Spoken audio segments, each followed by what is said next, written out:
احمد مجتبیٰ حضرت محمد مصطفیٰ صلی اللہ تعالی علیہ وآلہ وسلم کی ذات بابرکات پر لادداد بے شمار ہدیے درود و سلام پیش کرنے کے بعد انتہائی واجب القدر والاحترام میرے بزرگوں، میرے دوستوں، عزیز سامعین کرام، اللہ جل مجدہ الکریم کی عطا کردہ توفیق سے ایک مرتبہ پھر نماز جمعہ کی ادائیگی کے لیے اللہ کے پاکیزہ اور مقدس گھر کے اندر جمع ہونے کی سعادت نصیب ہو رہی ہے۔ دعا ہے خالق کائنات آپ کی، میری، ہم سب کی حاضری کو اپنی بارگاہ میں قبول فرما کر ہم سب کے لیے بخشش کا ذریعہ بنائے۔ سامعین محترم،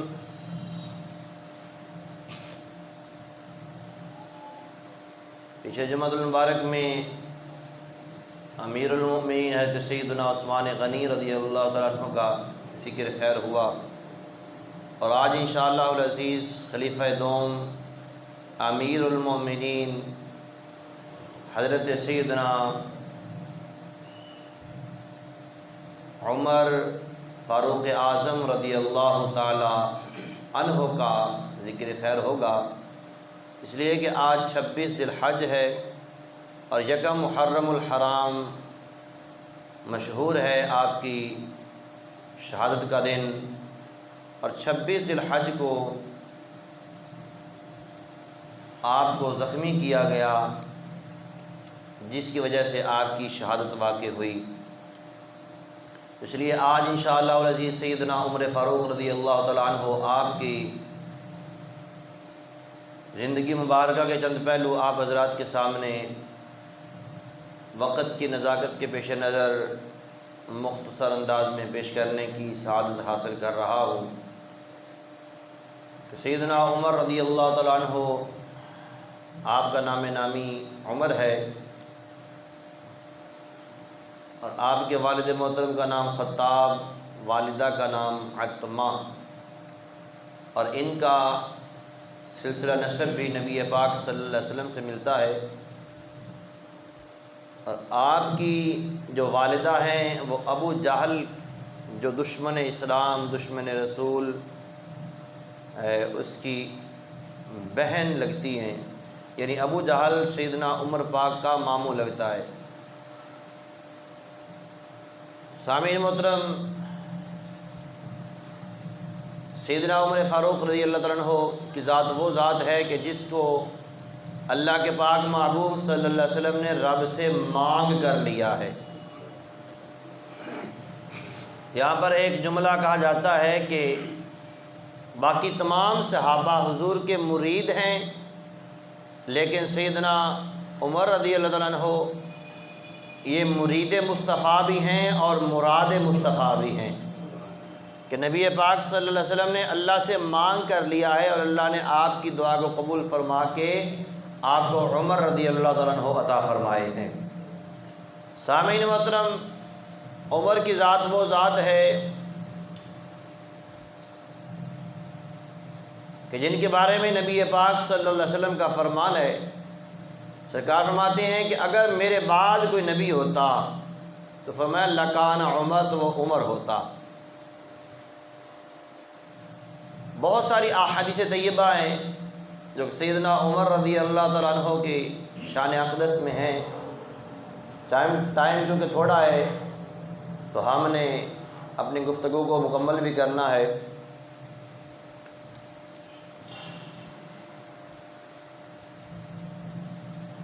عام الفیل کے تقریباً 13 سال بعد سیدنا عمر فاروق رضی اللہ تعالیٰ عنہ پیدا ہوئے، اور 27 سال کی عمر مبارک تھی، یعنی کڑیل نوجوان جسے بولتے ہیں۔ عین جوانی کے عالم میں جب بندے پہ جوانی کا نشہ سوار ہوتا ہے اور وہ اپنی من مانی میں ہوتا ہے، وہ کہتا ہے بس میں ہی میں ہوں، اب مجھ پہ جوانی کا شباب ہے تو میں جو فیصلہ میں نے کرنا ہے وہی کرنا ہے، بس اب میں نے کسی کی بات نہیں ماننی ہے۔ بھری ہوئی جوانی ہوتی ہے 27 سال کی عمر کے اندر، اس عمر میں آپ نے اسلام قبول کیا، اور آپ کے اسلام قبول کرنے کا واقعہ آپ نے پہلے بھی 12 مرتبہ سنا ہے کہ جب کو کافروں نے دیکھا کہ آئے دن مسلمانوں کی تعداد بڑھتی جا رہی ہے، ہم جو ہے ان کو ختم کرنا چاہتے ہیں، آئے دن کوئی نہ کوئی مسلمان ہو جاتا ہے، کلمہ پڑھ کے غلام بن جاتا ہے، تو انہوں نے ایک میٹنگ کی، اور میٹنگ کرنے میں کر کے جو ہے مشورہ طے پایا کہ معاذ اللہ نبی پاک صلی اللہ علیہ وسلم کو قتل کیا جائے، شہید کیا جائے۔ جب حضور نہیں ہوں گے تو بات ختم ہو جائے گی۔ اب مشورہ تو ہو گیا، لیکن یہ کام سر انجام دینے کے لیے کون بندہ تیار ہوتا ہے، کون یہ کام کرتا ہے؟ کوئی بھی تیار نہیں تھا۔ عمر جو ابھی تک کلمہ پڑھ کے مسلمان نہیں ہوئے، جوان تھے، دلیر بھی تھے اور بہادر بھی تھے، انہوں نے کہا جی میں یہ کام کرتا ہوں، یہ کام میرے ذمے چھوڑ دیں، میں یہ کام کروں گا۔ اب حضرت عمر نے تلوار لی ہے، دن کا وقت ہے، ننگی تلوار لیے جا رہے ہیں، راستے میں ایک صحابی رسول ملتے ہیں، انہوں نے ابھی تک اپنا اسلام، اب یہ جو ہے ابتدائی اسلام کا دور تھا، یہ ابتدائی اسلام کا دور تھا، تو اس وقت ابھی اسلام چھپایا جاتا تھا۔ راستے کے اندر صحابی رسول سے ملاقات ہوئی تو آپ نے فرمایا کہ اے عمر کہاں جا رہے ہو ننگی تلوار لے کر؟ کہنے لگا کہ میں معاذ اللہ محمد صلی اللہ علیہ وسلم کو قتل کرنے کے لیے جا رہا ہوں۔ آپ نے چونکہ ابھی اپنا اسلام ظاہر نہیں کیا تھا، تو آپ نے فرمایا اگر تم محمد کریم صلی اللہ علیہ وسلم کو قتل کر دو گے، شہید کر دو گے، تو پھر بتاؤ قریش کے ساتھ مقابلہ کر لو گے؟ ان کے خاندان کے ساتھ مقابلہ کر لو گے؟ ان سے کیسے بچ پاؤ گے؟ جب انہوں نے یہ بات کی تو کہنے لگا لگتا ہے کہ تم نے بھی اپنے باپ دادا کا دین چھوڑ دیا ہے۔ تو آپ نے فرمایا ہاں میں نے بھی اپنے باپ دادا کا دین چھوڑ کر ایک سچا دین اپنا لیا ہے، ایک سچے مذہب کو قبول کر لیا ہے، سچے دین کو میں نے قبول کر لیا ہے۔ اب کہنے لگا عمر کہنے لگا کہ میں حضور کی طرف تو بعد میں جاؤں گا، محمد کریم صلی اللہ علیہ وسلم کی طرف تو بعد میں جاؤں گا، پہلے تیرے ساتھ ہی ہاتھ کر لیتا ہوں، پہلے تیرا میں کام تمام کر دیتا ہوں۔ تو جو صحابی رسول تھے جن کا نام حضرت نعیم یا نعیم بتایا جاتا ہے، تو انہوں نے بھی تلوار کھینچ لی۔ جب آپس کے اندر تلوار چلنے لگی تو آپ نے فرمایا اے عمر پہلے تو ہم سے لڑتا ہے اور محمد کریم صلی اللہ علیہ وسلم کو قتل کرنے کا ارادہ رکھتا ہے، پہلے اپنے گھر کی خبر تو لے، تیری بہن اور تیرا بہنوئی بھی کلمہ پڑھ کے حضور کے غلام بن چکے ہیں۔ ذوق سے بولیں ذرا سبحان اللہ۔ فرمایا کہ تیری بہن اور تیرا بہنوئی دونوں کلمہ پڑھ کے حضور کے غلام ہو چکے ہیں، تجھے پتہ ہے اس بات کا؟ پہلے اپنے گھر کی خبر لے، جس دین کو مٹانے چلا ہے وہ دین تو تیرے گھر میں آ چکا ہے، وہ دین تیرے گھر میں آ گیا ہے۔ جب حضرت عمر نے یہ بات سنی تو وہیں پر جو ہے غصہ اور زیادہ ہو گیا۔ اب حضرت نعیم کے ساتھ لڑنے کی بجائے اپنی بہن کے گھر کا رخ کیا، تلوار لے کر جب دروازے پر پہنچے دروازہ بند تھا، اندر حضرت خباب رضی اللہ تعالیٰ عنہ دونوں آپ کی بہن اور آپ کے بہنوئی کو قرآن کی تعلیم دے رہے تھے، قرآن پڑھا رہے تھے۔ تو جب دروازے پہ جا کے دروازہ بجایا، کھٹکھٹایا، تو حضرت خباب کو پتہ چلا کہ حضرت عمر آ گئے، تو آپ گھر کے کسی کونے میں چھپ گئے، کسی حصے میں چھپ گئے۔ آپ کی بہن نے دروازہ کھولا، دروازہ کھولنے کے بعد عمر اندر داخل ہوئے۔ جب داخل ہوئے تو کہنے لگے کہ میں نے سنا ہے کہ تم نے اپنے باپ دادا کے دین چھوڑ کر جو ہے وہ نیا مذہب اختیار کر لیا ہے۔ آپ کے بہنوئی نے بات ٹال مٹول کی تو وہ سختی کے ساتھ پیش آنے لگے۔ آپ کے بہنوئی سے بھی جب یہ بات کی تو آپ نے فرمایا ہاں ہم نے اپنے باپ دادا کا دین جو جھوٹا دین تھا، جھوٹا مذہب تھا، اسے چھوڑ دیا ہے اور ایک سچے دین کو ہم نے اپنا لیا ہے، ایک سچا مذہب ہم نے اختیار کر لیا ہے۔ آئیے ذرا توجہ کیجئے، حضرت عمر ابھی تک کلمہ نہیں پڑھا، ابھی جو ہے وہ اسلام کو ختم کرنے کا ارادہ ہے، پیغمبر اسلام کو ختم کرنے کا ارادہ ہے، اسلام کی جڑیں ختم کرنے کا ارادہ ہے، لیکن کیا پتہ تھا کہ ختم کرنے گیا ہوں اور عشق مصطفیٰ میں خود ختم ہو جاؤں گا۔ ذوق سے بولے ذرا سبحان اللہ۔ آؤ میرے دوستو اور بزرگوں، امام الانبیاء صلی اللہ علیہ وسلم کے پاک غلاموں، جب آپ کے بہنوئی نے یہ بات کی کہ فرمایا ہاں میں نے نیا مذہب اختیار کر لیا ہے، نیا مذہب میں نے قبول کر لیا ہے، آپ کی بہن نے بھی نیا مذہب ہم دونوں نے قبول کر لیا ہے، حضرت عمر جناب والا اپنے بہنوئی کے ساتھ لڑنے لگے، مارنے لگے، جب تلوار چلانے لگے تو آپ کی بہن نے روکنا چاہا، جب آپ کی بہن درمیان میں آئی تو اس نے اپنی بہن کو بھی زور کے ساتھ ایک گھونسا مارا، ایک مکہ مارا، آپ کی جناب والا خون مبارک نکل آیا۔ جب آپ کی بہن کا خون مبارک نکلا تو آپ نے فرمایا اے عمر، جس خطاب کا تو بیٹا ہے اسی خطاب کی میں بیٹی ہوں، اے عمر اگر تو ہمیں ختم کرنا چاہتا ہے مار مار کر ہمیں ختم تو کر سکتا ہے، ہمارا جناب والا جسم کے اندر سے خون تو نکال سکتا ہے، یہ بات یاد رکھنا، ہمارے خون کا ایک ایک قطرہ جناب والا جسم سے جدا ہو سکتا ہے، لیکن اے عمر تو ہمارے دل سے ایمان نہیں نکال سکتا، اے عمر تو ہمارے جسم کے ٹکڑے تو کر سکتا ہے، ہمارے جسم کا خون تو جسم سے باہر نکال سکتا ہے، لیکن یاد رکھنا اے عمر تو ہمارے دل سے مصطفیٰ کی محبت نہیں نکال سکتا، تو ہمارے دل سے کلمہ نہیں نکال سکتا، ہمارے دل سے ہمارا دین نہیں نکال سکتا۔ جب آپ نے یہ بات کی، آپ کی بہن نے یہ بات کی تو عمر کے دل پر آپ کی یہ بات اثر کر گئی، اور دیکھا کہ میری بہن کا چہرہ خون سے تر بتر ہے، اور پھر بھی اس جرأت اور استقامت کے ساتھ بات کر رہی ہے، ڈرتی نہیں ہے، اور کہہ رہی ہے کہ ہم مر تو جائیں گے لیکن دین نہیں چھوڑیں گے، لگتا ہے یہ کوئی سچا دین ہے۔ غصہ ٹھنڈا ہو گیا، غصہ ٹھنڈا ہو گیا، ٹھنڈا ہونے کے بعد کہنے لگا، عمر کہنے لگے کہ میرے آنے سے پہلے تم کچھ پڑھ رہے تھے، کیا پڑھ رہے تھے؟ آپ نے فرمایا ہم اللہ کا پاک کلام پڑھ رہے تھے، اللہ کا پاک کلام پڑھ رہے تھے۔ کہنے لگا لاؤ پھر مجھے بھی دکھاؤ وہ کیا ہے، میں بھی تو پڑھوں۔ آپ کی بہن نے فرمایا تو کافر ہے اور وہ کلام پاک ہے، اگر تو نے اسے ہاتھ لگانا ہے تو پہلے تجھے پاک ہونا پڑے گا، پہلے تجھے وضو کرنا ہوگا، غسل کرنا ہوگا۔ ضد کرنے لگا، لیکن آپ نے فرمایا نہیں ایسے تجھے کبھی بھی نہیں دوں گی، پہلے غسل کر۔ اب عمر جو ہے وہ نہا رہا ہے، غسل کر رہا ہے، غسل کرنے کے بعد جب آپ نے جناب والا غسل کر لیا تو آپ کی ہمشیرہ نے قرآن پاک دیا، کلام پاک دیا، سورہ طٰہٰ کی تلاوت کرنا شروع کر دی، پڑھنا شروع کر دیا، طٰہٰ ما انزلنا علیک القرآن لتشقیٰ، پڑھتے پڑھتے جب اس آیہ مبارکہ پر پہنچے اننی انا اللہ لا الہ الا انا فاعبدنی، اللہ فرماتا ہے میں اللہ ہوں، اننی انا اللہ، اللہ فرماتا ہے میں اللہ ہوں، لا الہ الا انا فاعبدنی، میرے علاوہ کسی اور کی عبادت نہ کرو، میرے علاوہ کوئی اور عبادت، کوئی پروردگار نہیں ہے، فاعبدنی، بس تم میری عبادت کر۔ سامعین محترم، جب عمر نے کلام پاک خدا پڑھا تو عمر کے دل کی دنیا بدل گئی، ذوق سے بولیں سبحان اللہ۔ آؤ میرے دوستو بزرگوں، امام الانبیاء صلی اللہ علیہ وسلم کے پاک غلاموں، جب حضرت عمر نے پڑھا اننی انا اللہ لا الہ الا انا فاعبدنی واقم الصلاۃ لذکری،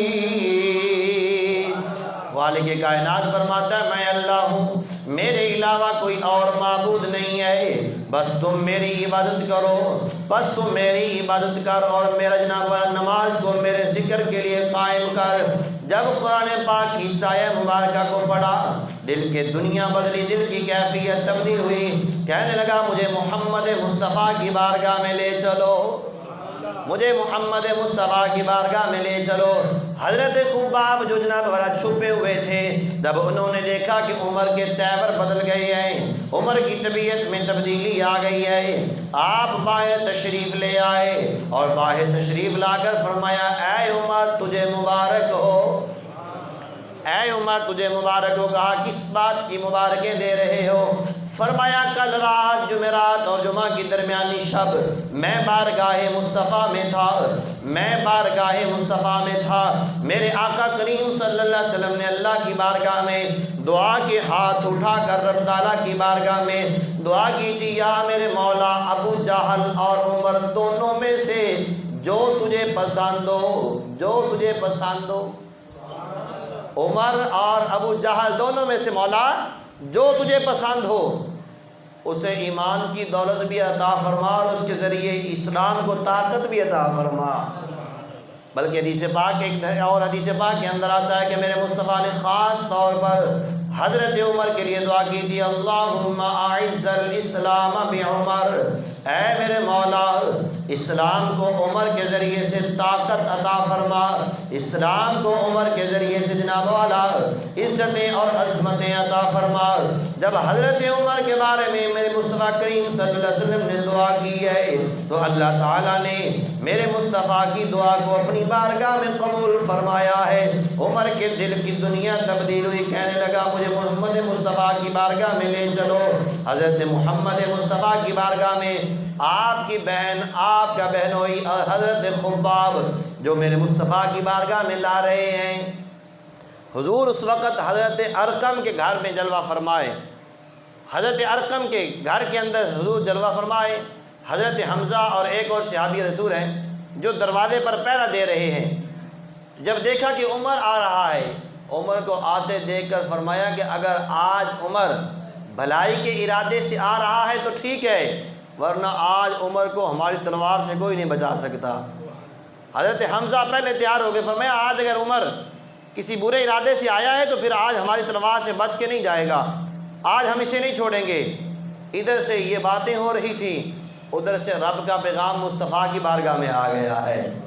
سرکار دو عالم صلی اللہ علیہ وسلم کی بارگاہ میں فرشتہ حضور رب کا سلام لے کر آیا، یا رسول اللہ عمر آ رہا ہے، یا رسول اللہ عمر آ رہا ہے، اور اس کے دل کی دنیا رب تعالیٰ نے بدل دی ہے۔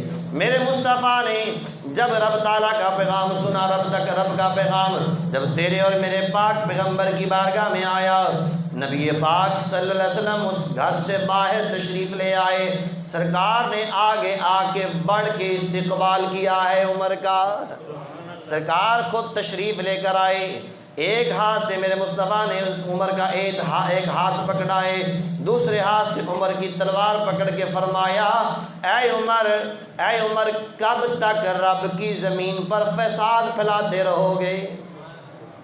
جب حضور نے یہ بات ارشاد فرمائی نا کہ اے عمر کب تک رب کی زمین پہ فساد پھیلاتے رہو گے، تو عمر نے کہا یا رسول اللہ میں فساد پھیلانے نہیں آیا، بلکہ میں تو آپ کا کلمہ پڑھنے کے لیے آیا ہوں۔ پڑھنے لگا اشہد ان لا الہ الا اللہ وانک عبد اللہ ورسولہ، یا رسول اللہ میں آپ کا کلمہ پڑھنے آیا ہوں، اس بات کی گواہی دیتا ہوں کہ اللہ کے علاوہ کوئی معبود نہیں ہے، آپ اللہ کے بندے اور اس کے سچے رسول ہیں۔ جب عمر نے کلمہ پڑھ لیا، جب عمر نے کلمہ پڑھا تو میرے مصطفیٰ کریم صلی اللہ علیہ وسلم نے جو دعا مانگی تھی اس دعا کا اثر ظاہر ہوا۔ میرے اعلیٰ حضرت جھوم اٹھے، آپ نے فرمایا اجابت نے جھک کر گلے سے لگایا، بڑی ناز سے جب دعائے محمد۔ ذوق سے بولیے سبحان اللہ۔ اجابت کہتے ہیں قبولیت کو، کہ حضور نے جب دعا کی ہے تو رب تعالیٰ کی قبولیت نے جھک کر جو ہے حضور کی دعا کو گلے سے لگا لیا ہے۔ اجابت نے جھک کر گلے سے لگایا، بڑی ناز سے جب دعائے محمد، اجابت کا صحرا عنایت کا جوڑا، دلہن بن کے نکلی دعائے محمد۔ اجابت کا صحرا عنایت کا جوڑا، دلہن بن کے نکلی دعائے محمد۔ حضرت عمر نے کلمہ پڑھ لیا۔ جب حضرت عمر نے کلمہ پڑھا اور اسلام میں داخل ہوئے تو اب تک جو ہے وہ اسلام کو چھپایا جاتا تھا، اب تک جو ہے لوگ اپنا اسلام ظاہر نہیں کرتے تھے، لیکن جس دن عمر نے کلمہ پڑھا تو وہاں جتنے صحابہ کرام تھے سب نے اتنا زور سے رب تعالیٰ کا نام بلند کیا، اتنا زور سے نعرہ لگایا کہ پورے مکے کے اندر اس نعرے کی آواز گونجنے لگ گئی ہے۔ فرشتے خوشیاں منا رہے ہیں حضرت عمر کے اسلام قبول کرنے پر۔ سامعین محترم، جب اسلام قبول کر لیا تو اسلام قبول کرنے کے بعد عرض کی یا رسول اللہ کیا ہم حق پر نہیں ہیں؟ حضور نے فرمایا حق پر ہیں، کیا ہمارا مذہب سچا نہیں ہے؟ یا رسول اللہ ہم حق پر بھی ہیں، ہمارا مذہب سچا ہے؟ فرمایا ہاں ہمارا مذہب سچا ہے۔ یا رسول اللہ جب ہم حق پر بھی ہیں، ہمارا مذہب بھی سچا ہے، تو یہ پھر چھپ چھپ کر ہی باتیں کیوں ہو رہی ہیں؟ ذوق سے بولیے ذرا سبحان اللہ، یہ چھپ کر ہی باتیں کیوں ہیں؟ اسلام کو ظاہر کیوں نہیں کیا جاتا؟ یا رسول اللہ نکلیے، حضور کو ساتھ لیا ہے، 2 صفیں بنی ہیں مسلمانوں کی، ایک صف کی سربراہی سیدنا عمر بن خطاب کر رہے ہیں اور دوسرے صف کی سربراہی حضرت حمزہ فرما رہے ہیں، اور دونوں اس شان سے بیت اللہ شریف میں آئے ہیں۔ اب کافر جو ہے وہ دیکھتے ہیں اور اپنے دانتوں میں انگلیاں لے کر حیران ہیں، عمر تو حضور کو قتل کرنے گیا تھا، یہ تو اور پاور کے ساتھ اسلام کو طاقت کے ساتھ لے کر آ گیا ہے۔ عمر تو حضور کو ختم کرنے گیا تھا، یہ تو مسلمانوں کے ساتھ مل گیا ہے۔ اب جو ہے وہ علل اعلان اسلام کی تبلیغ شروع ہو گئی، ایک ایک کے دروازے پہ گئے، فرمایا میں نے اسلام قبول کر لیا ہے، جس نے میرا کچھ بگاڑنا ہے بگاڑ لے۔ میں ڈرنے والا نہیں ہوں، آپ نے تو گلے میں تلوار لٹکائی ہوئی ہے۔ ابو جہل کے پاس جاتے ہیں، جتنے دشمن اسلام ہیں سب کے پاس جا کے دروازہ کھٹکھٹا کے، ابو جہل کے دروازے پہ جا کے آپ نے دروازہ کھٹکھٹایا، میں بڑے لوگوں کو تو نے تکلیف پہنچائی ہے، جس نے بھی اسلام قبول کے لیے کیا ہے تو نے اسے مارا بھی ہے، پیٹا بھی ہے، اسے تنگیاں بھی دی ہیں، آج عمر نے اسلام قبول کیا ہے، تیرے دروازے پہ آیا کھڑا ہے۔ جب عمر اس کے دروازے پہ آ گیا اور دروازہ کھٹکھٹا کے فرمایا میں نے اسلام قبول کر لیا ہے، تو ابو جہل نے ڈر کے مارے دروازہ ہی نہیں کھولا، تو پتہ چلا کہ اسلام جو ہے وہ پاور میں آ گیا ہے۔ تو میرے مصطفیٰ کے جب حضرت عمر فاروق نے اس انداز سے مسلمانوں کو بیت اللہ شریف کے اندر داخل کیا اور وہاں پر عبادت شروع ہو گئی، تو میرے مصطفیٰ نے حضرت عمر کو فاروق کا لقب عطا فرما دیا۔ آج حق اور باطل کے درمیان جو ہے وہ فرق ہو گیا ہے۔ تو سامعین محترم، بہت ساری جناب والا حدیثیں بھی ہیں، آیات مبارکہ بھی ہیں جو حضرت عمر کی شان میں، ٹائم چونکہ بہت تھوڑا رہ گیا ہے تو میں مختصر جو ہے وہ آپ کی زندگی مبارکہ کی کچھ پہلو جو ہے آپ کے سامنے رکھنا چاہتا ہوں۔ حضرت عمر نے جس دن سے اسلام قبول کیا پھر اس دن سے اسلام نیچے نہیں گیا، اسلام اوپر ہی گیا ہے۔ میرے مصطفیٰ کی دعا کو اللہ نے قبول کیا ہے کہ اللہم اعز الاسلام بعمر بن الخطاب، یا اللہ عمر کے ذریعے اسلام کو عزتیں اور عظمتیں عطا فرما۔ تو عمر نے جب کلمہ پڑھا تو فرمایا، عرض کی یا رسول اللہ آج کے بعد ہم چھپ کر جو ہے وہ دب کے عبادت نہیں کریں گے، ہم علل اعلان عبادت بھی کریں گے، بیت اللہ کا طواف بھی کریں گے۔ جب ہجرت کی رات آئی حضور تشریف لے گئے، حضور کے تشریف لے جانے کے بعد حضرت عمر اور دیگر صحابہ کرام جو ہے نبی پاک جو تشریف لے گئے، اب باقیوں کے لیے حکم یہ تھا کہ جس کا جب وقت لگے جیسے ممکن ہو مکہ پاک کو چھوڑ کر مدینہ پاک چلے آنا۔ حضرت عمر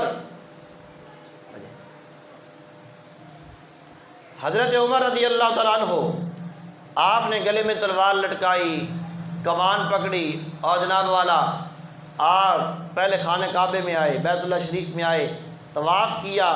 طواف کرنے کے بعد وہاں کفار بیٹھے ہوئے تھے، سب کو نام لے کر مخاطب کیا، فرمایا جس نے اپنے بچے یتیم کروانے ہیں وہ آ جائے، جس نے اپنی بیویوں کو بیوہ کرانا ہے وہ آ جائے، جس نے اپنی ماؤں کو بے اولاد کرانا ہے وہ آ جائے، اور عمر سے آ کر پنگا تو لے کر دیکھے۔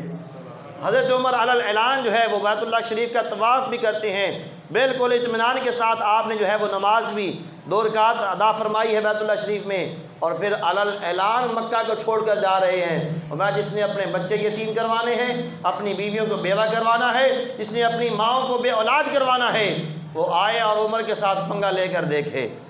ہمیں آج عمر جا رہا ہے تو اتنا رعب اور دبدبہ تھا حضرت عمر کا۔ سامعین محترم، آپ کی ہجرت بھی بے مثال ہے، آپ کا اسلام قبول کرنا بھی بے مثال ہے۔ اور سامعین محترم، کون سا پہلو بیان کیا جائے، اسلام کے حوالے سے حضرت عمر کی خدمات بہت زیادہ ہیں، اور یہ وہ عظیم شخصیت ہیں کہ جنہوں نے نبی پاک صلی اللہ علیہ وسلم کی جو ہے وہ معیت اس قدر اختیار کی ہے کہ آپ کی بیٹی صاحبزادی حضرت حفصہ رضی اللہ تعالیٰ عنہ نبی پاک صلی اللہ علیہ وسلم کے عقد مبارکہ میں تشریف لے کر آئی ہیں۔ اور بھی بہت سارے جناب والا فضائل سیدنا عمر پاک کے۔ حضرت عمر رضی اللہ تعالیٰ عنہ آپ نے خلافت کے جو ہے فرائض بڑے احسن انداز میں سر انجام دیے، اور آپ نے عدل و انصاف اس طرح قائم کیا کہ اگر آپ دریائے نیل کو ایک رکا بھی لکھ کر بھیجتے ہیں وہ جاری ہو جاتا ہے۔ جب مصر فتح ہوا تو فتح ہونے کے بعد وہاں جو گورنر مقرر ہوئے ان کے پاس حضرت عمر بن عاص غالباً وہاں کے جناب والا والی مقرر ہوئے، ان کے پاس لوگ آئے جمع ہو کر کہنے لگے، اے عمر بن عاص، ہمارے ہاں یہ ایک رواج ہے، ایک رسم چلی آ رہی ہے کہ ہر سال دریائے نیل خشک ہو جاتا ہے، اور جب تک ہم ایک کنواری لڑکی جو ہے وہ زیورات سے آراستہ کر کے مزین کر کے جب تک ہم دریائے نیل کو پیش نہیں کرتے تب تک یہ دریا جاری نہیں ہوتا، اور ہماری کھیتی باڑی کا سارا دار و مدار جو ہے اسی دریا پر چلتا ہے۔ اگر ہم اس کو کنواری لڑکی نہ دیں تو یہ جاری نہیں ہوتا، جب یہ جاری نہ ہو تو پھر ہمارے جناب والا معاملات زندگی جو ڈسٹرب ہوتے ہیں، تو لہٰذا اب کیا کرنا چاہیے؟ حضرت عمر بن عاص نے فرمایا، یہ سارے کام تو اسلام میں جائز نہیں ہے، میں اسلام تو ایسے کاموں کو ختم کرنے آیا ہے، ایسی لغویات کو مٹانے کے لیے آیا ہے اسلام۔ انہوں نے کہا پھر کیا کرنا ہے؟ آپ نے فرمایا اب تم نے یہ کام نہیں کرنا۔ جب کنواری لڑکی دریائے نیل کو پیش نہ ہوئی تو کچھ دن گزر گئے لیکن دریا جاری نہ ہوا۔ جب دریا جاری نہ ہوا تو لوگ کچھ ہجرت کر کے وہاں سے چلے گئے، اب یہاں پر ہمارا رہنے کا فائدہ نہیں ہے، جب پانی نہیں ہے، ہماری کھیتی باڑی نہیں ہوتی، ہمارے معاملات زندگی جو ہے وہ ڈسٹرب ہو رہے ہیں۔ تو حضرت عمر کے پاس پھر لوگ آئے، انہوں نے کہا جی کچھ کیجئے۔ آپ نے ایک خط لکھا حضرت عمر کو اور اس کے اندر سارا واقعہ بیان کیا کہ اس معاملے کا کیا حل ہے۔ تو حضرت عمر نے خط پڑھا، خط پڑھنے کے بعد فرمایا آپ نے جو لوگوں کو جواب دیا ہے بالکل درست جواب دیا ہے کہ اسلام ایسے تمام لغویات کو مٹانے کے لیے آیا ہے۔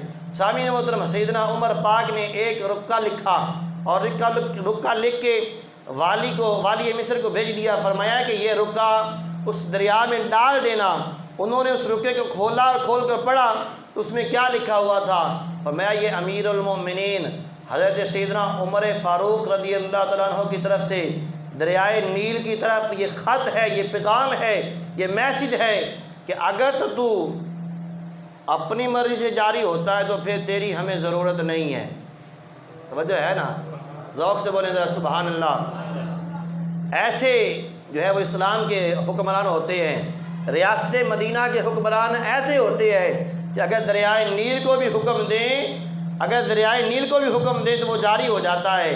ایسے نہیں ہوتے کہ پہلے جو ہے بڑے بڑے دعوے کریں اور بعد میں کہیں جی ہمارے جو ہے وہ دائیں بائیں بیٹھنے والے لوگ صحیح نہیں ہیں۔ پہلے کہتے تھے جی اگر حکمران اوپر صحیح بیٹھا ہو تو نچلے طبقے کے لوگ ٹھیک ہو جاتے ہیں، لیکن اب کہتے ہیں جی حکمران تو ایماندار ہے، عوام بے ایمان ہے، عوام جو ہے وہ چور ہے۔ پہلے حکمران چور تھے اور اب عوام چور ہے، چونکہ اب آپ خود جو ہے وہ تخت صدارت پہ، تخت جناب والا حکومت پہ بیٹھے ہوئے ہیں، تو اب عوام چور ہے، اب جو ہے وہ سارے کے سارے چور ہو گئے۔ نہیں، سیدنا عمر فاروق رضی اللہ تعالیٰ عنہ فرمایا اگر تو اپنی مرضی سے جاری ہوتا ہے تو پھر ہمیں تیری ضرورت نہیں ہے، لیکن اگر تو اللہ کے حکم سے جاری ہوتا ہے تو پھر میں عمر اللہ کی بارگاہ میں عرض کرتا ہوں کہ اللہ تجھے اپنے حکم سے جاری فرما دے۔ جب یہ رکا اور یہ پیغام دریائے نیل کے اندر ڈالا گیا تو وہ فوراً جاری ہو گیا۔ راوی کہتے ہیں پہلے پانی تھوڑا ہوتا تھا، اب 16 ہاتھ اور بھی اوپر پانی جو ہے وہ جا رہا ہے، اور تب سے لے کر آج تک دریائے نیل کبھی بھی خشک نہیں ہوا ہے۔ سامعین محترم، سیدنا عمر فاروق رضی اللہ تعالیٰ عنہ آپ کے عدل و انصاف کے اور بھی بہت سارے واقعات ہیں، بس میں ایک واقعہ اور مختصر انداز میں آپ کی شہادت بیان کر کے بات کو ختم کرنا چاہتا ہوں۔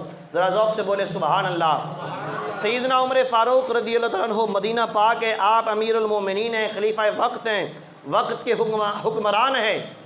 مدینہ پاک میں ایک بدو آیا جو ابھی مسلمان نہیں ہوا تھا، وہ بدو مدینہ میں آیا اور آیا اس لیے کہ میں گھوڑا بیچنے آیا ہوں۔ گھوڑا بیچنے کے لیے آیا تو امیر المومنین سے اس کا ٹاکرا ہو گیا، اس کی ملاقات ہوئی تو اس نے کہا جی میں یہاں گھوڑا بیچنے آیا ہوں۔ آپ نے گھوڑے کی قیمت پوچھی، گھوڑے کی قیمت طے ہو گئی۔ امیر المومنین نے فرمایا میں گھوڑا تب لوں گا پہلے اسے چیک کروں گا، پہلے اس پر بیٹھوں گا، سوار ہو کر اسے دوڑاؤں گا، دوڑا کر چیک کروں گا، چیک کرنے کے بعد اگر مجھے پسند آیا تو پھر خریدوں گا، اگر پسند نہ آیا تو پھر نہیں خریدوں گا۔ ایسے ہی ہے نا جی، ہم بھی مال جب خریدتے ہیں تو اس کو چیک کرتے ہیں، ہاں جی، چیک کرنے کے بعد پھر قیمت دی جاتی ہے۔ تو آپ نے فرمایا ٹھیک ہے قیمت تو طے ہو گئی، لیکن جب تک میں اسے چیک نہیں کرتا تب تک میں اسے نہیں خریدوں گا، اگر پسند آئے گا تو خریدوں گا۔ جب امیر المومنین اس گھوڑے پر سوار ہوئے، سوار ہو کر جب اسے بھگایا، دوڑایا، تو راستے میں کہیں اس گھوڑے کا پاؤں پھسلا، اور پاؤں پھسلنے سے اس کی ٹانگ زخمی ہو گئی، ٹانگ یا کسی اور جسم کے حصے پر زخم لگ گیا۔ جب زخم لگا تو آپ واپس تشریف لے آئے، جب آپ واپس آئے تو آپ نے اس کا گھوڑا اس کے سپرد کر دیا۔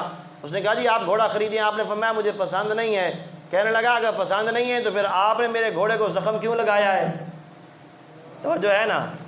فرمایا، کہنے لگا کہ اگر آپ کو گھوڑا پسند نہیں ہے تو پھر آپ نے میرے گھوڑے کو زخم لگایا ہے، میں نے تو آپ کو گھوڑا صحیح دیا تھا، آپ مجھے صحیح گھوڑا واپس کریں، آپ نے ہمارے گھوڑے کو زخم لگا دیا، تو لہٰذا یا گھوڑا خریدیں تو یا پھر جو ہے اس کا ہرجانہ بھریں۔ آپ نے فرمایا بھائی میں نے جان بوجھ کر تو اس کو زخم نہیں لگایا، میں تو اس کے اوپر سوار ہو کر گیا اور اس کا جو ہے خود بخود ہی پاؤں پھسلا ہے اور پاؤں پھسل کر گر گیا، اس کا جو ہے وہ جسم زخمی ہو گیا۔ وہ کہنے لگا نہیں جی آپ جو ہے میں نے جب آپ کو دیا تھا میں نے تو صحیح دیا تھا، اب آپ نے کیسے زخمی کیا یہ آپ کو پتہ ہے، میرے تو اس میں کوئی جو ہے وہ ذمہ داری نہیں ہے۔ اب دونوں کے اندر جب تھوڑا سا جھگڑا جو ہے وہ اختیار ہوا، جھگڑا جو ہے وہ زور پکڑنے لگا، تو امیر المومنین ہے، بادشاہ وقت ہے، یہ نہیں کہا کہ یہ کون ہوتا ہے جسارت کرنے والا، پکڑو اس کو اندر ڈالو، ہاں جی اس کو سزا دو، نہیں، فرمایا وہ قاضی شرح کی عدالت ہے، مقدمہ وہاں پر لے جا، وہاں تو بھی جائے گا میں بھی جاؤں گا، جو قاضی فیصلہ کرے گا ہم دونوں کو قبول ہو جائے گا۔ ذوق سے بولے ذرا سبحان اللہ۔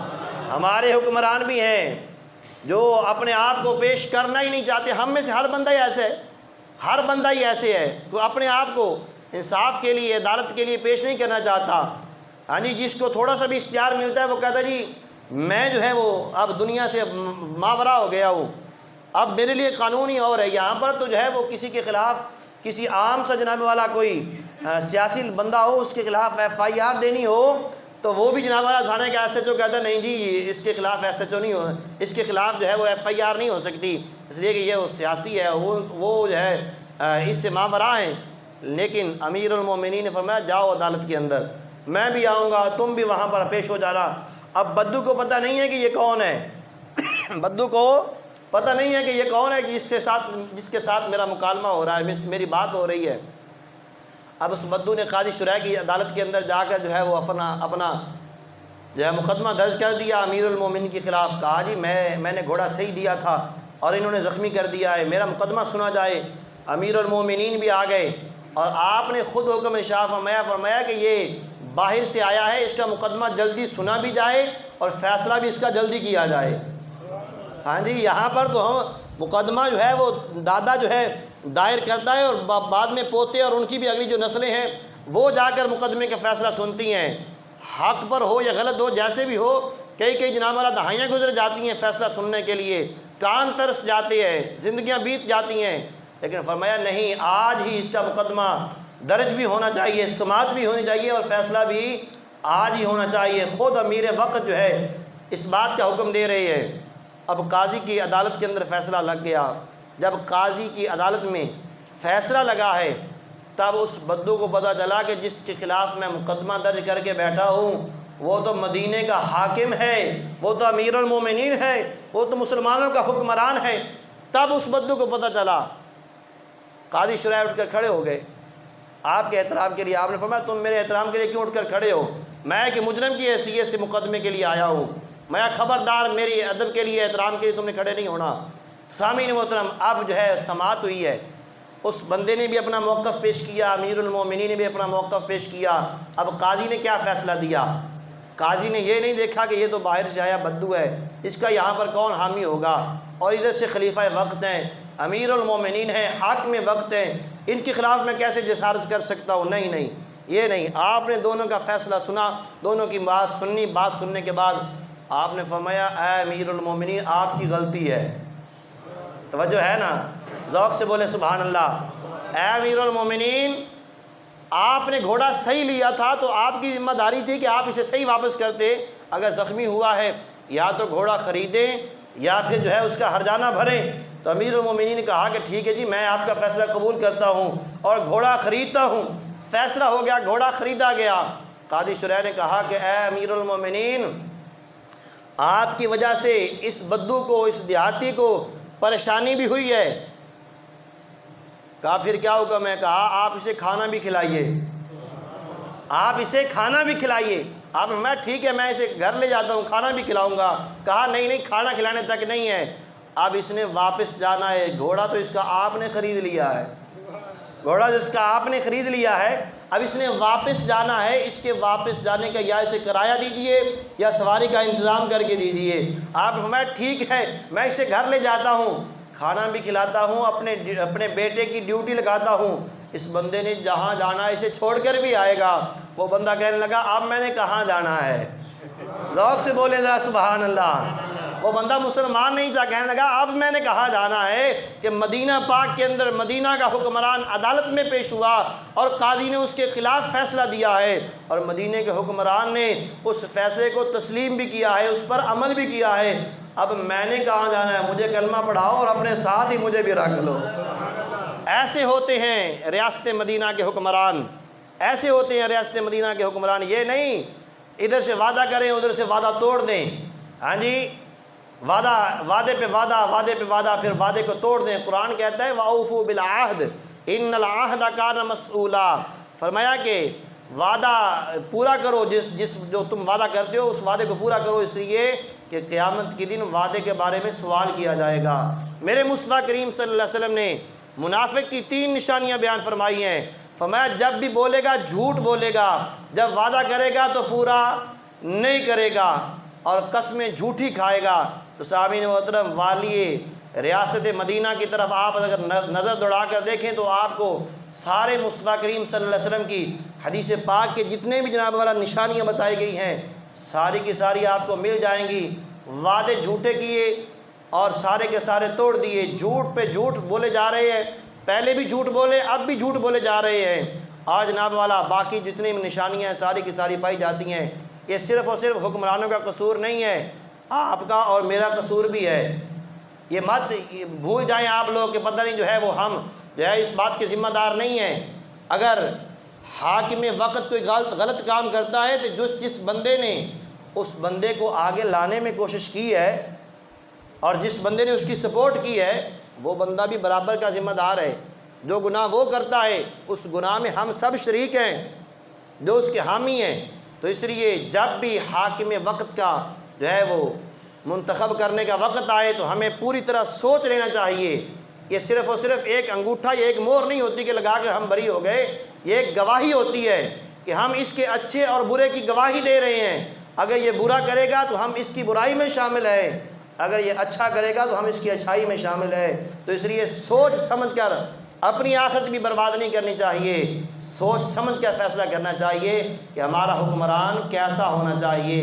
اگر چاہتے ہیں کہ امیر المومنین جیسا ہونا چاہیے تو پھر ہمیں سوچ سمجھ کر فیصلہ کرنا ہوگا۔